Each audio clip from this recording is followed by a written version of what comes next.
নমস্কাৰ, মই আপোনালোকৰ ৰিপৰ্টাৰ ৰাজ। যোৱাবাৰ আমি এজন মানুহ লগ পাইছিলোঁ। তেখেতৰ দুটা ছাগলী আছিলে, বগা আৰু ক'লা। খবৰ পোৱা মতে সেই মানুহজনে বোলে ছাগলীটো বিক্ৰী কৰিলে। এই ৰাস্তাৰে গৈছে তেখেতে বিক্ৰী কৰিবলৈ, উভতি আহিব।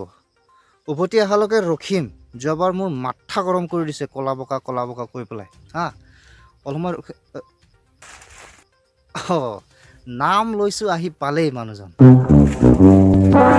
খুৰা ৰ'ব, অলপ সময় ৰ'ব, কথা এটা আছে, ৰ'ব। আচ্ছা খুৰা, আমি গম পাইছোঁ যে আপুনি বোলে ছাগলীটো বিক্ৰী কৰি দিলে। কোনটো, বগাটো নে ক'লাটো? বগাটোকে কওক। বেছি দিলোঁ। আৰু ক'লাটো কি কৰিলে? সেইটোও বেছি দিলোঁ। ক'ত বেচিলে? কোনটো, বগাটো নে ক'লাটো? বগাটো ক'ত বেচিলে? বজাৰত বেছি দিলোঁ। তেনেহ'লে ক'লাটো ক'ত বেচিলে? সেইটো বজাৰতে বেচিলোঁ। আচ্ছা, কিমান টকাত বেচিলে ছাগলীকেইটা?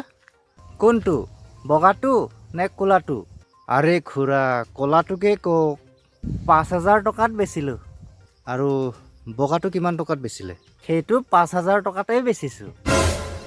চালা, চব যদি একে জেগাতে বেচিছে, একে দামতে বেচিছে, তেনেহ'লে বগা ক'লা বুলি আকৌ কিয় কৈ আছে আপুনি? আপুনি হয়তো নাজানে, বগাটো মই সেই বজাৰত দাস বেপাৰীজনকহে দিছোঁ। আৰু ক'লাটো? সেইটো একে বেপাৰীকেই দিছোঁ। কাম নাই আকৌ।